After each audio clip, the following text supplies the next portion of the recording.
आज दोस्तों हम बात करने वाले हैं भर्ती के बाह्य स्रोत या फिर बाहरी स्रोत, मतलब एक्सटर्नल सोर्सेज क्या क्या है हमारे पास रिक्रूटमेंट के, उनके बारे में आज बातचीत हम करने वाले हैं। कल दोस्तों हमने देखा था कि भर्ती के आंतरिक स्रोत कौन कौन से हैं। उम्मीद करता हूँ आपने वो वीडियो देखा होगा। तो आइए दोस्तों, ज़्यादा टाइम ना वेस्ट करते हुए शुरू करते हैं आज की हमारी वीडियो। आगे बढ़ने से पहले दोस्तों मैं आपको बता दूँ, अब आप हमारे इंस्टाग्राम या फेसबुक पेज से भी जुड़ सकते हैं। दोस्तों जब हम इंटरनल सोर्स से भर्ती करते हैं तो वो एक लिमिटेड संख्या के लिए ही हम कर सकते हैं।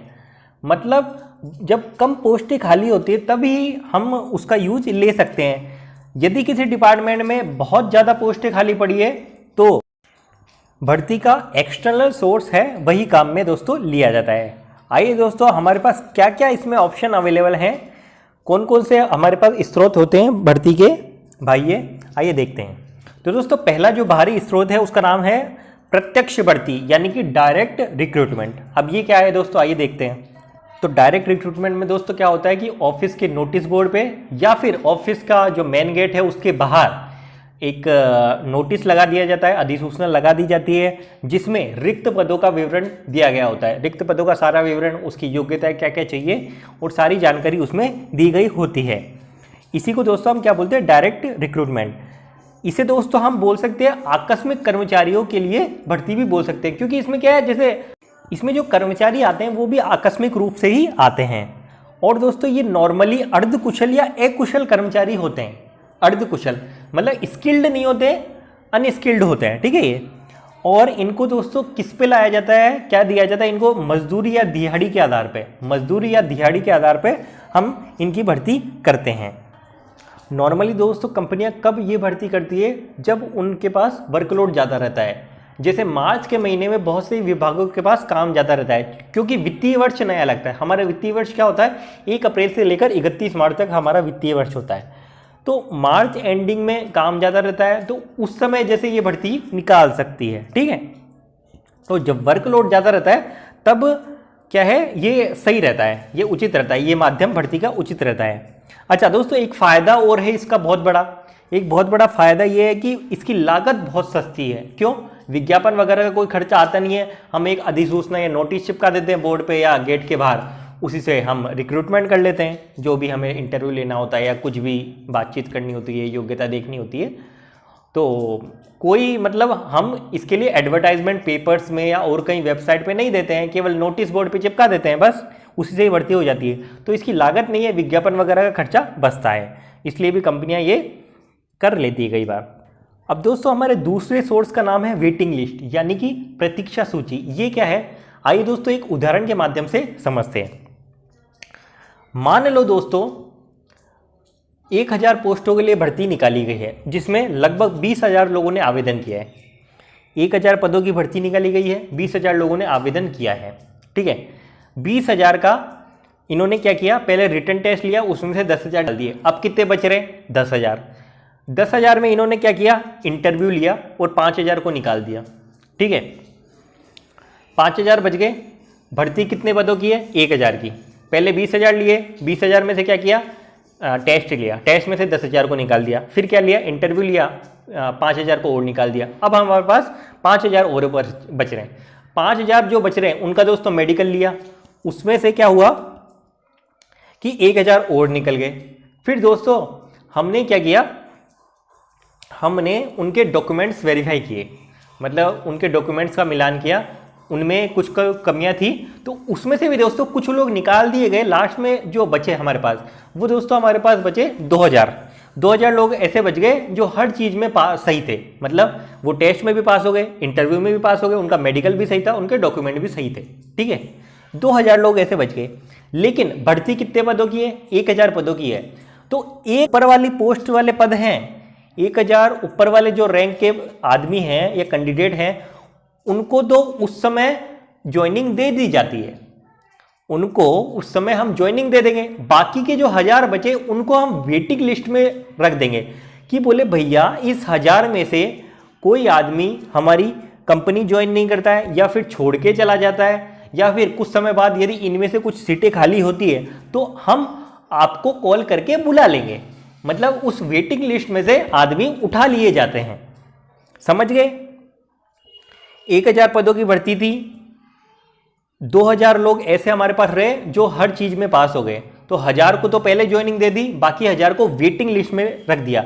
तो यहाँ से भी ये भी एक सोर्स है भर्ती करने का। इससे दोस्तों क्या बचता है, इससे लागत बचती है। लागत कुछ लग ही नहीं रही, क्यों? क्योंकि आपने सब उसका टेस्ट वेस्ट इंटरव्यू वगैरह सब कुछ ले रखा है, विज्ञापन वगैरह का कोई खर्चा ही नहीं है, आपको तो केवल उठाना है, बस केवल उसको ज्वाइनिंग देनी है, तो कोई लागत तो लगती नहीं है। तो इसका नाम होता है दोस्तों वेटिंग लिस्ट। अब दोस्तों यदि इसके अगले सोर्स की बात की जाए तो उसका नाम है विज्ञापन या फिर एडवर्टाइजमेंट। अब ये क्या है, विज्ञापन या एडवर्टाइजमेंट आप दोस्तों सब जानते हैं। आपके घर में, सबके घर में न्यूज़पेपर आता होगा। न्यूज़पेपर में दोस्तों एक पेज आता है क्लासीफाइड, ठीक है। क्लासीफाइड में दोस्तों बहुत सारी कंपनियों के विज्ञापन दिए होते हैं, जैसे हमें अकाउंटेंट कर्मी चाहिए, हमें क्लर्क चाहिए, हमें ड्राइवर चाहिए, ठीक है। तो तरह तरह के विज्ञापन आते हैं वहाँ पर। तो दोस्तों समाचार पत्रों के माध्यम से हम क्या करते हैं, इस तरह के विज्ञापन उसमें डालते हैं। नॉर्मली दोस्तों ये जो होते हैं अकाउंट्स फील्ड में या फिर इंडस्ट्री के फील्ड के एडवर्टाइजमेंट आते हैं। इसमें दोस्तों एक हानि ये है कि कई बार बहुत सारे आवेदन आ जाते हैं जो कि काम के भी नहीं होते, मतलब ऐसे आवेदन आ जाते हैं जो उस पद के योग्य भी नहीं होते हैं। पेपर में देखते हैं, क्योंकि पेपर क्या है, हर घर में जाता है और हर कोई आवेदन कर देता है, तो ये समस्या दोस्तों इसमें रहती है। तो दूसरी तरफ एक फ़ायदा आप ये बोल सकते हैं कि इसमें अपन विभिन्न प्रकार के लोगों से मिलते हैं। अच्छा, इसमें दोस्तों हम क्या है, न्यूज़पेपर में पूरी डिटेल दे सकते हैं। हाँ भाई, पद की योग्यता क्या है, पद कितने हैं, कहाँ कहाँ जगह खाली है, तो पूरी डिटेल वगैरह हम दे सकते हैं। तो यही होता है दोस्तों विज्ञापन या फिर एडवर्टाइजमेंट। अब दोस्तों यदि बात की जाए इसके अगले सोर्स की, तो उसका नाम है दोस्तों रोजगार कार्यालय, एम्प्लॉयमेंट ऑफिस या फिर रोजगार कार्यालय। अब ये क्या है, इसमें दोस्तों क्या होता है कि गवर्नमेंट का एक कार्यालय या ऑफिस होता है, उसमें बेरोजगारों का पूरा बायोडाटा रहता है, कैंडिडेट्स का पूरा बायोडाटा रहता है, ठीक है। अब जैसे ही किसी भी विभाग में नौकरी निकलती है तो ये विभाग वाले उस कार्यालय से संपर्क कर लेते हैं कि हमें इस योग्यता वाले बंदे चाहिए, तो जो कार्यालय है वो उनका ब्यौरा उपलब्ध करा देता है किनका, कैंडिडेट्स का। लेकिन दोस्तों आजकल इनका चलन इतना नहीं है, क्योंकि आउटडेटेड है ये क्या करते हैं, जो बायोडाटा रखते हैं बहुत पुराना हो चुका होता है, आउटडेटेड रहता है वो, जो भी पूरी जानकारी है डिटेल वगैरह रखते हैं, अपडेट तो करते नहीं है समय समय पर, तो ये आउटडेटेड रहता है, ठीक है। इसके अलावा दोस्तों जो कर्मचारी चाहिए होते हैं संस्थाओं को, उस तरह के कर्मचारी नहीं मिलते हैं इस विभाग से, तो इसलिए भी क्या होता है, इसमें इंटरेस्ट कम लिया जाता है। तो ये थे दोस्तों रोजगार कार्यालय। अब दोस्तों यदि बात की जाए अगले सोर्स की, तो दोस्तों उसका नाम है placement agencies and management consultant. अब दोस्तों ये क्या होते हैं, तो सीधी सी बात ये है, ये ऐसी एजेंसियां होती है जो एम्प्लॉयर को एम्प्लॉय से मिलाती है या फिर एम्प्लॉय को एम्प्लॉयर से मिलाती है, मतलब कर्मचारी को नियोक्ता से मिलाने का जो काम करती है वो ऐसी एजेंसियां होती है, प्लेसमेंट एजेंसियां। कई बड़ी बड़ी प्राइवेट कंपनियां जो ये काम करती है। अच्छा दोस्तों, ये जो काम करती है वो फीस भी लेती है इस चीज़ का, मतलब डिमांड सप्लाई चेन के आधार पर ये काम करती है। मतलब जिस कंपनी की डिमांड आई इनके पास, हाँ भाई हमें इस तरह के इतने कर्मचारी चाहिए, इस क्वालिफिकेशन वाले चाहिए, तो उनको ये सप्लाई कर देती है, ठीक है। ये एजेंसियाँ दोस्तों क्या होती है, कैंडिडेट का पूरा ब्यौरा रखती है, पूरा उनका रेज्यूमे डिटेल वगैरह सब रखती है, जांच पूरी करके रखती है, तैयार रखती है। जैसे ही कंपनियां इनसे कांटेक्ट करती है तो ये क्या करती है, जो कैंडिडेट हैं उनको कंपनी से मिला देती है। अच्छा, इस चीज़ का दोस्तों ये पैसा भी लेते हैं। पैसा कैसे लेते हैं कि जो अपनी सेवाएं देते हैं ना, ये अपनी सेवाओं का पैसा भी लेती है ये एजेंसियाँ। किससे, नॉर्मली किससे लेती है, कंपनियों से। क्योंकि दोस्तों ये क्या है, कैंडिडेट की पूरी गहन जांच करके रखती है पहले से ही, उनको कुछ करने की ज़रूरत ही नहीं है। जिस कंपनी में भर्ती निकली है उनको कुछ करने की ज़रूरत ही नहीं है, वो तो सीधे इंटरव्यू लेंगे और ले लेंगे, सेलेक्ट कर लेंगे, ठीक है। अच्छा, इस तरह की दोस्तों जो एजेंसियाँ हैं नॉर्मली टेक्निकल फील्ड में ज़्यादा है, ठीक है। और दोस्तों ये बात की जाए मैनेजमेंट कंसल्टेंट की, तो दोस्तों ये जो अपने मैनेजमेंट से संबंधित जॉब्स आती हैं उनमें दोस्तों ये स्पेशलिस्ट होते हैं, ठीक है। उनका पूरा डाटा रखते हैं, जो मैनेजमेंट में अच्छा करे हुए रहते हैं कैंडिडेट, उनका पूरा डाटा रखते हैं और जिस भी कंपनी में वैकेंसी निकलती है उनको ये बता देते हैं। ठीक है, तो इस तरह से दोस्तों ये एजेंसियां काम करती है। अब दोस्तों बात की जाए यदि इसके अगले सोर्स की, तो दोस्तों उसका नाम है विश्वविद्यालय से भर्ती। अब इसका क्या मतलब है? इसका मतलब यही है कि कॉलेज का जो प्लेसमेंट होता है, कॉलेज प्लेसमेंट होता है, वही है ये। मतलब आप पढ़ रहे हो, 3 साल हो गए, 4 साल हो गए, और फिर कुछ कंपनियां आती है आपके कॉलेज में और वहीं से आपका इंटरव्यू लेके आपके एकेडमिक जो रिकॉर्ड रहा है उसके आधार पर आपको सेलेक्ट करके ले जाती है। वही होता है दोस्तों विश्वविद्यालय से भर्ती। कई विश्वविद्यालय में आपने जैसे नाम सुना हो जॉब फेयर या फिर जॉब मेला भी लगता है, उसमें भी बहुत सारी कंपनियां आती है और आपको सेलेक्ट करके ले जाती है। तो इसमें क्या होता है, आपका एकेडमिक रिकॉर्ड देखती है कंपनियां और उसके आधार पर ही सेलेक्ट करके ले जाती हैं। बड़ी यूनिवर्सिटीज़ में दोस्तों ज़्यादा होता है, बड़ी बड़े IIMs में, जैसे मैनेजमेंट इंस्टीट्यूट है, बड़ी बड़ी IITs हैं, वहाँ पर ऐसी कंपनियां आती हैं, बड़ी बड़ी कंपनियां, और कैंडिडेट्स को सेलेक्ट करती हैं। अब दोस्तों यदि बात की जाए इसके अगले सोर्स की, तो उसका नाम है कर्मचारियों द्वारा अनुशंसा, मतलब रिकमेंडेशंस फ्रॉम एम्प्लॉयज। दोस्तों मान लो मैं किसी कंपनी में अकाउंटेंट की पोस्ट पे काम कर रहा हूं और मेरी कंपनी में 2 क्लर्क की आवश्यकता है, 2 LDC या क्लर्क की आवश्यकता है, तो मैं कंपनी को 2 नाम सजेस्ट करता हूँ। बोले मेरी नज़र में, मैं कंपनी बोलता हूँ मेरे बॉस को, बोले सर मेरी नज़र में हैं 2 बंदे जो इस पद की क्वालिफिकेशन रखते हैं और वो इंटरेस्टेड भी हैं, तो आप इंटरव्यू ले सकते हैं। तो मैं बताता हूँ, क्योंकि मेरे क्या है, वो जानकार हो सकते हैं या मेरे फ्रेंड्स हो सकते हैं या जान पहचान के हो सकते हैं। ठीक है, जान पहचान का होगा तो ही मैं कंपनी को बताऊंगा, और जेन्युइन बंदे होंगे तो ही मैं कंपनी को बताऊंगा। अगर मैं ऐसा वैसा बंदा बता दूंगा तो मेरी भी छवि खराब होगी, मेरी भी तो छवि कंपनी में खराब होगी ना। तो मैं जेन्युइन बंदे ही कंपनी को सजेस्ट करने वाला हूं। तो इस तरह से ये कंपनियां क्या होती है, कई बार रिकमेंडेशंस के आधार पर भी भर्ती कर लेती हैं। इसमें क्या रिस्क भी नहीं रहती दोस्तों, रिस्क नहीं रहती है, क्योंकि आप ऐसे व्यक्ति को ले रहे हैं जिसको आपका एम्प्लॉय जानता है, आपकी कंपनी जानती है उसको। मान लो आपका एम्प्लॉय जानता है तो आपकी कंपनी भी जानती है, ये मान के चलिए, क्योंकि आपका एम्प्लॉय आपको खराब आदमी सजेस्ट नहीं करेगा, खराब आदमी का रिकमेंडेशंस नहीं देगा। ठीक है, तो इसलिए ये थोड़ी सेफ भी रहती है। अब दोस्तों यदि बात की जाए इसके अगले सोर्स की, तो उसका नाम है जॉबर एवं ठेकेदार। जॉबर एवं ठेकेदार ये कब किया जाता है दोस्तों, ये कब काम करते हैं, जब कम समय के नोटिस में कुछ अकुशल लोग हमें चाहिए। कम समय के नोटिस पे ये लोग, जो ठेकेदार लोग क्या होते हैं, कम समय के नोटिस पे ही आपको लेबर उपलब्ध करवा देते हैं। नॉर्मली मजदूरों की भर्ती जो है इसी माध्यम से की जाती है। मजदूर चाहिए, फटाफट कोई भी ठेकेदार आएगा, हाँ साहब ले, इतने मजदूर आपके पास अवेलेबल है। अब इसका नुकसान दोस्तों क्या होता है कि अगर कॉन्ट्रैक्टर मतलब अपना ठेकेदार वो कंपनी छोड़ता है तो सारे मजदूर भी उसके पीछे कंपनी छोड़ते हैं। ठेकेदार का मान लो कोई अनबन हो गई, ठेकेदार को कंपनी छोड़नी है, नहीं हो रहा काम, तो उसके पीछे पीछे सारे मजदूर भी जाएंगे।